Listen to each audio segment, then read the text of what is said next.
Alright, hello everyone.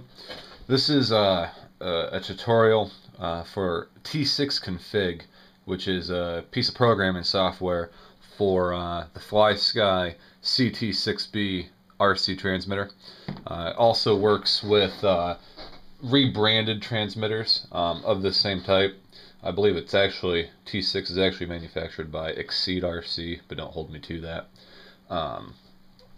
And the transmitter that was made by Exceed for T6 config is the same as this. They're just rebranded. As far as I know, they're all essentially the same, if not identical, except for the decals. There are a lot of T6 config tutorials on the net, but they deal with helicopters primarily. Looking around, I couldn't really find a decent one that deals with airplanes specifically. So that's what this is going to be. I also have a review of this transmitter, and in that review I stated that I would possibly make a T6 config tutorial, and now I am. So the first thing that you need to do is find T6 config if you don't have it already. It's available on one of my websites. I'm sure I'm going to have a link pop up probably right now, or posted in the description. The installation for T6 config is straightforward. The driver cable, or not the driver cable, but the driver for this cable, this is the sync cable, or not really sync cable, but programming cable for the transmitter that plugs into the back right there. Not auto detected by XP, Windows XP, which is what my operating system here is. But I have the drivers posted along with T6 config. If you know how to install a piece of hardware on XP, it'll simply ask for the location of the driver file or files, and as soon as you select the correct file, it's pretty straightforward. So we're going to pretend that you can install T6 config and the driver, and you'll be on your way. So then, the first step is to plug the USB cable into a USB port, and then plug the jack, or plug the cable into the jack in the back of the transmitter, like so. Turn on the transmitter, and then open T6 config. And okay, this is T6 config, and I wonder if I can get this any closer. Hopefully you guys can see this. The first step is to click setting, and you have to click setting and change the COM port. When you open up T6 config, you'll notice that the sticks don't do anything. They're supposed to move those black bars up at the top that you see in the big green box. Well, that's because it's not working because the computer is set to the wrong COM port, and that's just an easy fix. As long as you plug everything in correctly, the COM port will simply be listed here. Mine was defaulted to COM1. That's not correct, so it's got to be COM3, which is correct. Click OK. Watch the black bars. You see they switched. Also, you'll see that they are responsive to stick movement. That simply means everything's ready to go. You don't have to play with get user. Get user is the box on the left. I've never really had to use that. Help over here, third box, does nothing. It simply shows the image for Exceed RC, which is why I think Exceed RC is who made T6 config. Save and open we'll get to here in a minute. Now you may be asking yourself why you need T6 config at all. You need T6 because if you have more than one plane, actually you may need it even if you only do have one plane. This transmitter doesn't have any servo reversing switches here like some transmitters do. In fact, if you'll hang tight, I've got one right here. I can show you exactly what I mean. This transmitter has servo reversing right here, and what that does is say this is rudder left on one airplane, but that would be rudder right on another airplane because the servos throw in the opposite direction. You would just reverse that there, and then that would be left. So that's one of the biggest reasons why you need this piece of software, because this transmitter or a similar transmitter doesn't have that option. No way to reverse servos or set subtrims or anything else on the transmitter itself. You need to have a piece of software do it for you, connected to a USB cable. So, you probably won't be able to see it on the camera here, but if you open T6 on your computer, the green box represents the 6 channels, 1 through 6 from top to bottom. On my setup, this is my rudder, and you can see channel 1's moving. This is my elevator, and you can see channel 2 moving.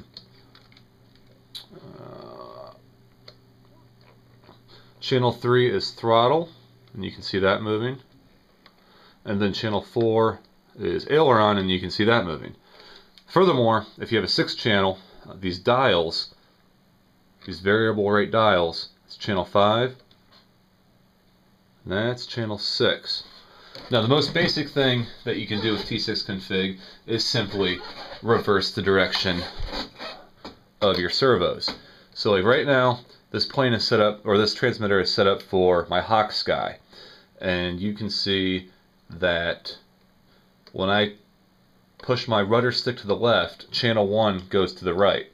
Conversely, right stick will send channel 1 to the left. If you can see that, when I move my thumb to the left, black bar goes to the right, like that, like so. Get it? Good. Now that's for my Hawksky airplane. I have a home-built airplane that is exactly the opposite. If I were to go like that to turn my plane left, as is, my cargo hauler, as I like to call it, that is actually rudder right, because the servos on the cargo hauler is on the opposite side of the aircraft, so it throws in the opposite direction. So the easiest way to fix that, in fact the only way to fix that really, now again, watch, I'm going to show you here. Stick left, black bar right, stick right, black bar left. Watch what I do. I go over to the reverse box. If you can see where my mouse is, that's the reverse box. Click it, and I'm going to change channel 2. I'm going to put a checkbox in the NOR. Okay. Now, oh, wrong one. Channel 1. I clicked channel 2, I meant to click channel 1. Okay, now watch. Thumb goes left, black bar goes left. Thumb goes right, black bar goes right. Okay. Now the airplane is set for, or I'm sorry, now the transmitter is set for my cargo hauler. My rudder will then go left, the plane will turn left for my cargo hauler. It's correctly set up for my cargo hauler. It's now incorrectly set up for my Hawksky. Thumb left would now send the plane to the right. That's primarily the reason why you need T6 config. Excuse me while I get a sip of coffee. So, what you do is you get your transmitter set up so that your control surfaces on your airplane throw in the correct directions, and then you click save. Let's say that that is done and is correctly set up for my cargo hauler, excuse me. I will then click save. A dialog box pops up. I will type in cargo hauler, and as you see, I already have this selected. I don't know if you're going to be able to see that on the camera, but I already have a cargo hauler file saved. So you would name it whatever you want, cargo hauler, and then if you don't put an extension down like .txt or .html, it won't save one. You don't need one, but for sake of organization, put an extension in. I named it .t6. So that file name is cargohauler.t6. The next thing that you can do is click open, so that you don't have to change settings every single time down here. You save the file like I just showed you how to save the file, but then when you're flying and you want to switch planes, take your laptop with you out to the flying field, connect everything, and then after you're done flying your cargo hauler, you click open and you find your other plane file. I have here Hawksky.t6. I click Hawksky, done. That's all you got to do. My transmitter is now set for my Hawksky, and that is the only plane it is set for. Oh wait, now I want to fly my cargo hauler. No problem. Click Open. Find cargohauler.t6. Now it's set for my cargo hauler. Oh, I guess my cargo hauler broke. Let's fly my Hawksky. Bam. I've just flown my Hawksky. Now I want to fly my Wildhawk. I have a wildhawk.t6 file. Bam. That's how easy it is.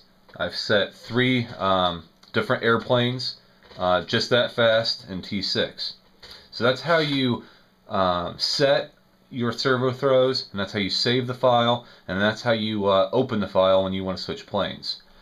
Now we're going to get into some of the more advanced settings, and you're going to have to excuse me because I'm not an advanced pilot and I don't know what all of these settings do, but I know some of them, and I can certainly get a beginner pilot set up and ready to fly.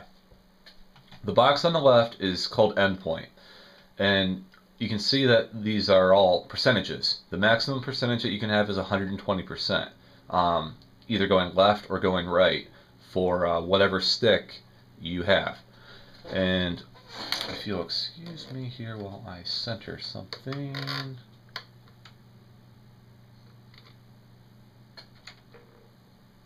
Okay. Watch channel 1 here. You can see how channel 1 goes almost all the way to the left and all the way to the right when I give the stick full deflection. Okay. Endpoints, I think, is going to change that. So we're going to take channel 1 from 120% down to 50%, and we're going to do it for both boxes here.